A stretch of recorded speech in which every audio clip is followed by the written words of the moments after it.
उतर उतर उतर झालं उतर अहो काय झालं काय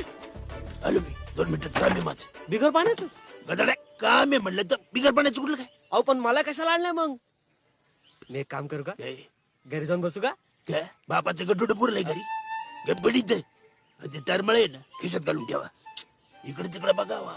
जग किती सुंदर आहे बस इथं गपची बस आलोच मी काय ते मोबाईल बाजूला ठेव ध्यान ठेव इकडे तिकडे काय ते गपचूप करा कोणाला दिसला नाही पाहिजे झागड गुत्ता होऊन जाऊ दे रे बाप्पा